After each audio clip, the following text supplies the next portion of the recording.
They've found chilling evidence after discovering Jack the Ripper's grave. The centuries-old mystery that haunted the foggy streets of London may finally have an answer. In January 2025, researchers claim to have solved the most infamous cold case in history by analyzing DNA from a forgotten shawl. But as we delve deeper into this revelation, what they discovered wasn't just the identity of the killer. It was something much more disturbing about human nature and our obsession with the macabre. Join us as we embark on the discovery of the decade. I guarantee you'll be shocked. Join us and let's go. Number 15. The shocking discovery. Headlines exploded across the world in January when researchers announced they'd identified Jack the Ripper through DNA evidence.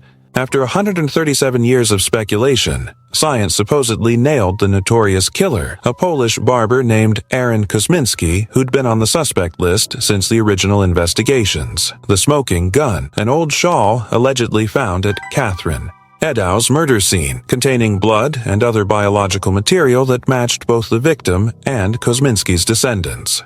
The discovery sent shockwaves through the true crime community. Descendants of Whitechapel's victims expressed cautious hope that this breakthrough might finally close a wound that had festered for generations. Closure for the families is really important, noted one researcher involved with the project, but really, this is the end of 25 years of a very long story. But skepticism quickly followed the initial excitement. We've heard similar claims before. Each decade seems to bring a new definitive solution that later unravels under scrutiny. The pattern repeats: sensational headlines, book deals, documentaries, and then the holes in the theory start to appear. Number 14. The Bloody Autumn of 1888. To understand why the 2025 announcement caused such a stir, we need to revisit London's East End during that terrible autumn of 1888. Whitechapel wasn't just poor, it was a nightmare of overcrowded tenements, disease, and desperation. Gas lamps barely pierced the thick fog that blanketed narrow alleys, where poverty forced women to sell themselves for pennies. The horror began in late August when Marianne Nichols was found with her throat slashed and abdomen mutilated. Within days, Annie Chapman's body appeared with similar wounds, plus missing organs. The killer was escalating. Then came the double event. Elizabeth Stride and Catherine Eddowes murdered on the same night, just streets apart. The finale arrived with Mary Jane Kelly, whose horrific murder in her own bed was so brutal that hardened police officers couldn't bear to look. Number 13. The mysterious shawl that changed everything. At the heart of the 2025 claim sits an ordinary piece of fabric with an extraordinary story. An 8-foot-long shawl allegedly found beside Catherine Eddowes' corpse. Historian Russell Edwards purchased it at auction, convinced this forgotten relic held the key to solving history's most notorious murder spree. The shawl contained dark stains that appeared to be dried blood. Using cutting-edge DNA analysis, forensic experts made a stunning announcement. They'd identified 2 distinct genetic profiles. One matched Eddowes herself, while the other linked directly to Aaron Kosminski's living descendants through mitochondrial DNA, genetic material passed down maternal lines. Even more compelling, researchers claimed to detect traces of kidney cells on the fabric, significant because Eddowes suffered from kidney disease and her killer removed one of her kidneys. This detail seemed to connect the physical evidence with historical records in a way that previous theories couldn't match. But serious questions emerged about the shawl's provenance. Police records from 1888 never mentioned recovering any shawl from the crime scene. How did this crucial piece of evidence escape official documentation? Without a clear chain of custody over 137 years, how could anyone be sure this fabric wasn't contaminated by countless hands? I have a question for you. First, I would like to say that it is possible to follow the greatest curiosities of our world every day. But to do so, you need to be subscribed to our channel. So, are you already subscribed? If not, take the opportunity to subscribe now. Also, take the opportunity to like the video, so YouTube will recommend more videos from our channel. So leave your like right now. And now that you have done that, let's go. Number 12. Aaron Kosminski. The man behind the monster? Aaron Kosminski wasn't just another name on the long list of Ripper suspects. He'd been there from the beginning. A Polish-Jewish immigrant who fled persecution in Eastern Europe, Kosminski arrived in London's East End and worked as a barber, a profession requiring steady hands and comfort with sharp blades.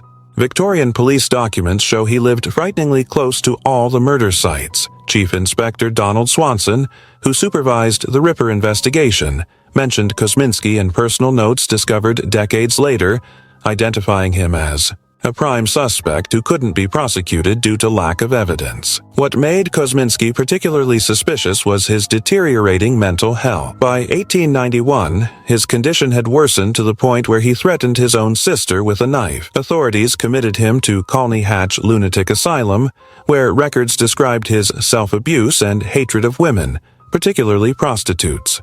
He remained institutionalized until his death in 1919. Number 11. The Parade of Suspects. While Kosminski dominates current headlines, he's just the latest in a long procession of suspects who've worn the Ripper's mantle. Francis Tumblety, an American quack doctor who collected human organs, fled London immediately after the murders. Montague John Druitt, a troubled barrister, committed suicide by drowning shortly after the final killing. Michael Ostrog, a Russian con artist with known violent tendencies, disappeared from records around the same time. The suspect list grows wilder from there. Some theories implicated royal physician Sir William Gull in an elaborate conspiracy to protect Prince Albert Victor. Others pointed to artist Walter Sickert, whose disturbing paintings some interpret as confessions. Even famous author Lewis Carroll found himself subject to speculation. Each theory gained passionate adherents, who combed through the same evidence to reach different conclusions.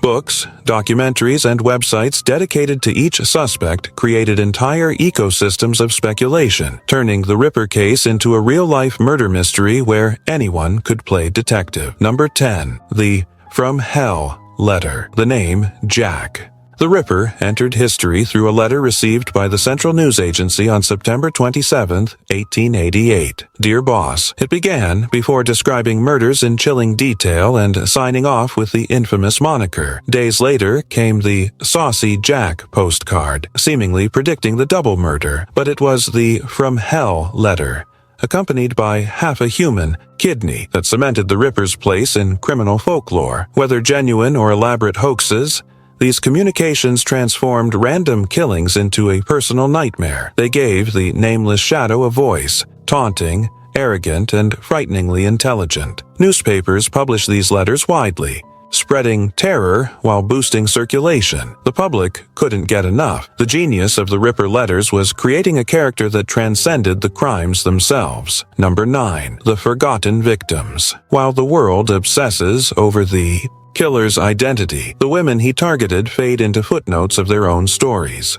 Mary Ann Nichols, Annie Chapman, Elizabeth Stride, Catherine Eddowes, and Mary Jane Kelly were more than mutilated corpses in police photographs. They were human beings caught in Victorian London's merciless poverty trap most had once led.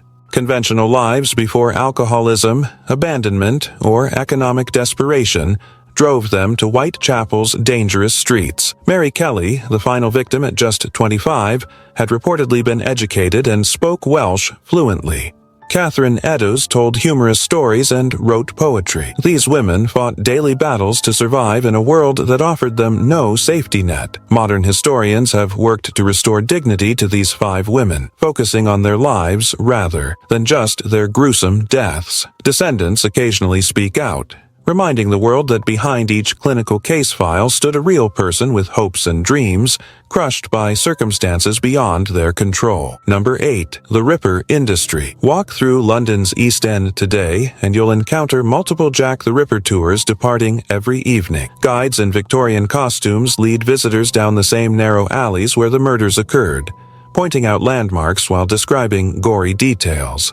Souvenir shops sell Ripper-themed merchandise from coffee mugs to t-shirts, transforming brutal killings into kitschy entertainment. This commercialization raises uncomfortable questions. The Ripper industry generates millions annually, yet often reduces complex social issues and real suffering to simplified horror stories. "Blood and guts sell tickets," admitted one tour operator frankly. "People want to be scared, not educated about Victorian poverty." Museums and exhibits showcase artifacts of questionable authenticity, including letters that may be forgeries and medical instruments allegedly used in the murders. Number 7. The Ripper in pop culture. Jack the Ripper transcended crime to become a cultural icon, featuring in over 100 films, countless novels, television series, comics, and video games. Each adaptation reinvents him according to contemporary fears, from shadowy Victorian monster to sophisticated psychological killer.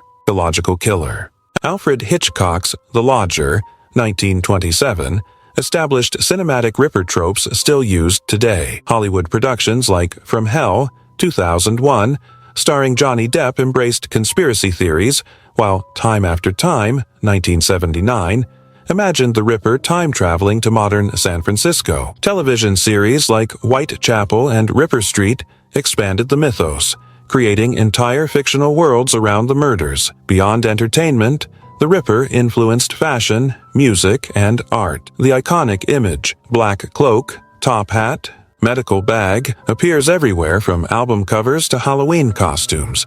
Despite no historical evidence the real killer dressed this way, heavy metal bands named themselves after Ripper victims, while avant-garde artists incorporated crime scene photos into installations exploring violence and media sensationalism. Number 6. The Victorian social crisis behind the crimes. Beneath the sensational headlines lies a deeper tragedy, the appalling conditions that made the Ripper's crimes possible. Victorian London was a city of stark contrasts, where extreme wealth existed alongside desperate poverty. Whitechapel, the murder epicenter, represented the worst of these inequalities. Waves of immigrants, Jewish refugees fleeing Russian pogroms, Irish escaping famine, poured into an area already struggling with overcrowding. Families crammed into single rooms where disease spread rapidly. Clean water was scarce, sanitation almost non-existent.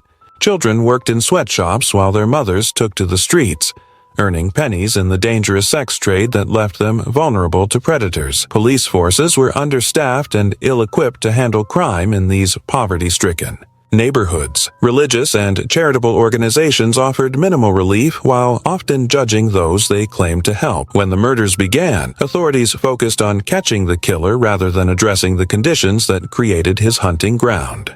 Number 5. The amateur detectives. For over a century, a peculiar subculture has thrived around the Whitechapel murders. The self-styled Ripperologists who dedicate their lives to solving the case. They analyze faded police reports, debate the authenticity of letters, and construct elaborate timelines of the killer's movements. Annual conferences draw hundreds of enthusiasts who present theories with the seriousness of academic researchers. These amateur sleuths create detailed maps of 1888 London, calculate precise times between murder sites, and scrutinize witness statements for inconsistencies. Some focus on medical evidence, arguing that the killer's anatomical knowledge suggests surgical training. Others examine psychological profiles, attempting to reconstruct the Ripper's mindset through crime scene analysis. The internet age supercharged Ripperology, with forums and websites where enthusiasts debate every conceivable aspect of the case.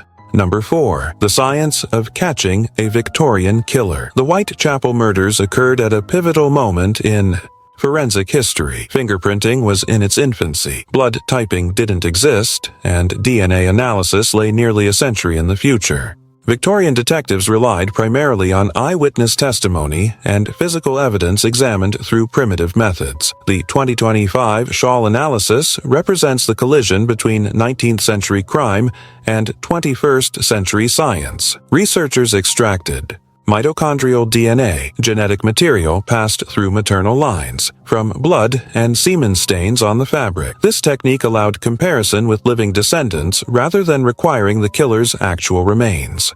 They also identified evidence of kidney cells matching Edo's condition, creating multiple threads connecting the fabric to both victim and alleged perpetrator. Number 3. Media frenzy. From the beginning, newspapers played a crucial role in creating the Jack the Ripper phenomena. Victorian publications like The Star and the Illustrated Police News transformed local murders into international sensation through lurid headlines and graphic illustrations.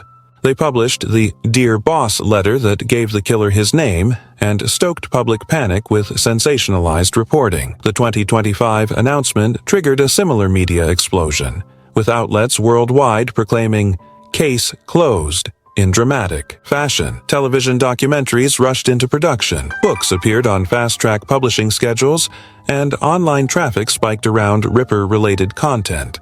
Scientists involved in the DNA analysis became instant celebrities, appearing on talk shows and podcasts to explain their findings. Skeptical voices struggled to gain equal attention. Technical concerns about DNA methodology don't generate exciting headlines like "Killer Finally Unmasked."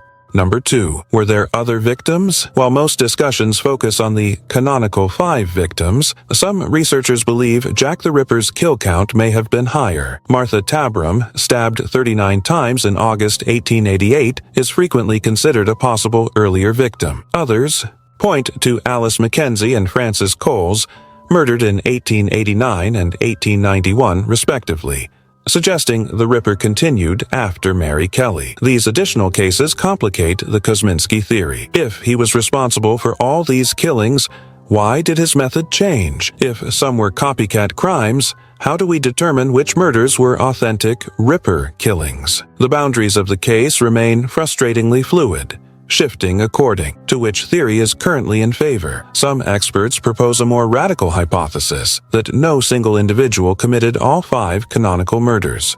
The differing wound patterns, particularly in Elizabeth Stride's case, where mutilation was minimal, suggest multiple killers might have operated in Whitechapel, with later murders copycatting earlier ones. Number 1. The psychological legacy. The most fascinating aspect of the Ripper phenomenon isn't the identity of a long-dead killer. It's our collective inability to stop searching for him. Each generation rediscovers the Whitechapel murders, finding new angles that reflect contemporary concerns. In the Victorian era, the Ripper embodied fears about immigration and urban decay. The mid-20th century saw him as a psychological case study of deviance. Today, we approach him through the lens of DNA and forensic science. Our obsession reveals something profound about human psychology. We struggle with unresolved narratives.